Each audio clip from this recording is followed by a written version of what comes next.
بات کروں گی، اور یہ تو اولاد کے ہو گئے والدین کے حقوق، لیکن والدین کے حقوق کیا ہیں؟ کیا ان کو نہیں چاہیے کہ تمام جو ان کی اولاد ہے ان کو ایکول جو ہے وہ سمجھا جائے؟ کیونکہ اس چیز کی بہت مجھے فقدان لگتا ہے اب کے پہلے نمبر پہ تو والدین کے اوپر جو حقوق کے فرائض اور واجبات اور حقوق عائد ہوتے ہیں نا والدین کے اوپر، وہ جب صحیح معنوں میں ادا نہیں کرتے تب اولاد بڑی ہو کے ان کے آگے جو ہے نا وہ سینہ سپر ہو کے کھڑی ہو جاتی ہے، ان کے ساتھ بدتمیزی کرتی ہے۔ اگر والدین نے اپنی اولاد کو اسلامائزیشن کی جو تعلیمات ہیں جو اسلام دیتا ہے وہ پڑھائی ہوتی، ان کو درس و تدریس اس طرح کی چیزیں پڑھائی ہوتی، ان کو اپنے حقوق اور واجبات کے بارے میں بتایا ہوتا، تو میرا خیال ہے ایسی اولادیں اپنے والدین کے ساتھ آنکھ اٹھا کے نہیں دیکھتی ہیں۔ اب رسول اللہ صلی اللہ علیہ وسلم کی حدیث ہے، حضور نے فرمایا کہ والدین کو کیا کرنا چاہیے۔ والدین اصل میں نا خود ان کی تربیت نہیں کی، جو تربیت کے مراحل تھے وہ ہم نے تربیت نہیں کی ہے، تو اب وہ اگر آگے سے اکڑتے ہیں، آگے سے بولتے ہیں، آگے سے کوئی اس طرح کی کوئی جو ہے نا وہ لینگویج یوز کرتے ہیں، تو وہ میں کہتا ہوں کہ والدین کا یہ قصور ہے موسٹلی، ٹھیک ہے نا، کہ ان کو جو تربیت کے مراحل تھے پہلے دوسرا تیسرا چوتھا پانچواں 10ویں سال تک وہ ہم نے وہ ادا نہیں کیے ہیں تربیت کے مراحل۔ حضور علیہ السلام نے فرمایا ادبوا اولادکم علی ثلاث خصال، اپنی اولاد کو 3 قسم کے ادب سکھاؤ، ان کی تربیت کرو۔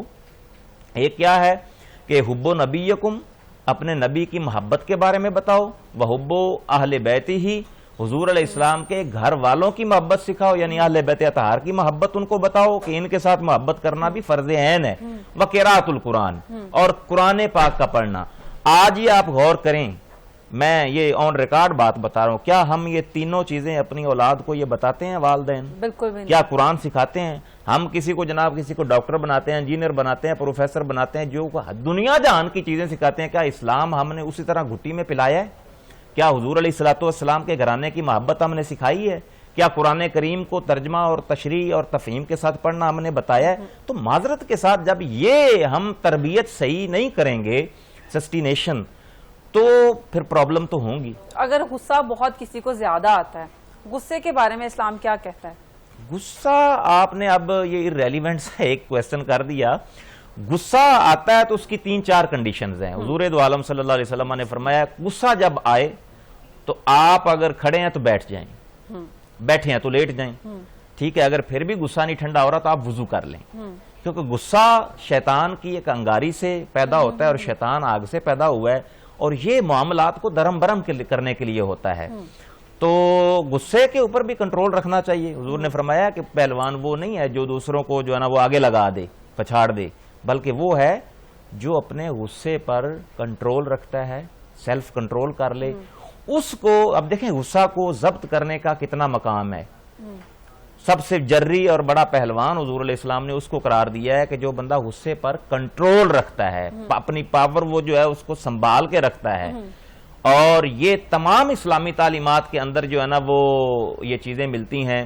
آل بیت اطہار علیہم السلام کو کتنا تنگ کیا گیا غصہ دل، لیکن وہ انہوں نے جناب آگے سے مسکرا کے اس ہر کلائمیٹی کا اور ہر جو مصیبت سی، ہر پریشانی تھی، اس کا مردانہ وار مقابلہ کیا ہے۔ اچھا، اگر کوئی انسان بہت اچھا ہے، بہت ساتھ دیتا ہے لوگوں کا، ہمدرد بھی ہے، لیکن غصہ بہت کرتا ہے، تو کیا جیسے جزا و سزا اسلام میں کیا سنائی گئی ہے؟ دیکھیں کہ غصہ کرے گا تو لوگوں کا دل بھی دکھے گا۔ دیکھیں میں کہتا ہوں کہ نیچر تو چلو اس کی بن گئی ہوئی ہے، اس کو چاہیے کہ اب یہ کیوں فرمایا ہے حضور علیہ السلام نے کہ غصے کے اوپر کنٹرول کرو۔ ڈیفینیٹلی جب آپ غصہ کرتے ہیں تو غصے میں انسان کی کئی معاملات جو ہے نا وہ درم برم ہو جاتے ہیں، انسان کے سوچنے سمجھنے کی جو صلاحیت ہے وہ پیچھے چلی جاتی ہے، انسان کی جو کوالٹیز ہیں وہ ان کو ڈیمیج ہونا شروع ہو جاتی ہیں۔ یہ تو ہیں سائیکولوجیکل چیزیں۔ اسلام نے اسی لیے کہا کہ غصہ نہ کرو، کیوں کہ دوسروں کا دل دکھے گا۔ جس طرح میں نے پہلے حدیث پڑھی ہے کہ آپ کی اگر زبان ہی ٹھیک نہیں ہے، غصہ جب آئے گا تو زبان سے بھی اول فول چیزیں نکلیں گی، ممکن ہے کہ سب و شتم نکلے، تو اس نیکی کا کیا فائدہ جو آپ کسی کے ساتھ جناب کر کے بعد میں آپ اس کو 2-4 سب و شتم یا گالیاں دے دیں، اس نیکی کا کیا فائدہ؟ ٹھیک ہے، الٹا آپ اس کو دلی طور پر مجروح کر رہے ہیں اور اس کو جو ہے نا وہ زخمی کر رہے ہیں۔ تو میں کہتا ہوں کہ یہ کنٹرول کیا جائے، اور ایسی بات نہیں ہے کہ غصہ کنٹرول نہیں ہو سکتا۔ رسول خدا کی یہ حدیث ہے غصہ کو کنٹرول کیا جا سکتا ہے اگر کنٹرول نہ ہوتا نا تو رسول خدا یہ کبھی نہ فرماتے کہ جو ہے نا غصہ کنٹرول نہیں ہوتا، غصہ کنٹرول ہوتا ہے.